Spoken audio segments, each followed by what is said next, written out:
Hi viewers, কেমন আছো সবাই? বাইরে বৃষ্টি হচ্ছে, তাই জন্য তৈরি করে নিয়েছি ছোলার ঘুগনি, ডিম সিদ্ধ, রুটি আর সঙ্গে একটু স্যালাড। তার জন্য কড়াইতে তেল দিয়ে দিয়েছি তেজপাতা, শুকনো লঙ্কা, জিরে ফোড়ন দিয়ে তার মধ্যে পেঁয়াজ কুচি, লঙ্কা আর টমেটো দিয়ে দিয়েছি। ওগুলো ভালো করে ভেজে নেওয়ার পরে তার মধ্যে দিয়ে দিলাম আদা রসুন বাটা আর জিরে বাটা, স্বাদ মতো লবণ, হলুদ গুঁড়ো আর সামান্য একটু চিনি ব্যালেন্স রাখার জন্য। এগুলোকে ভালো করে কষে নেব এখন।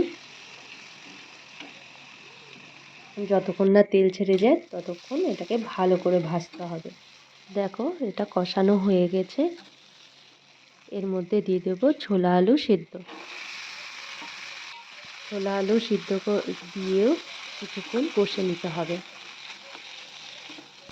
দেখো, এটা কিন্তু আমি হাতে ধরে মোবাইলটা সম্পূর্ণ ভিডিওটি করেছি, ওই জন্য মোবাইলটা তো কাঁপছে। এরপরে তোমার এগুলো সব কষানো হয়ে গেলে এর মধ্যে পরিমাণ মতো জল দিয়ে দিতে হবে। কষে গেছে দেখেছো, এটা পরিমাণ মতো জল দিয়ে দিয়েছি। দেখো, এতটা জল আমি রাখবো না, কিছুটা শুকিয়ে নেব। ভালো করে শুকিয়ে নিয়ে এর মধ্যে হালকা গরম মশলা দিয়ে এটাকে নামিয়ে নিতে হবে। এরপরে রুটিগুলো আমি বানিয়ে নেব।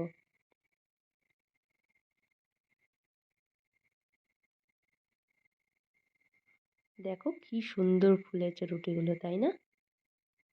এরপরে তৈরি আমাদের সকালের ব্রেকফাস্ট। ভালো লাগলে প্লিজ আমার চ্যানেলটিকে সাবস্ক্রাইব করে দিও।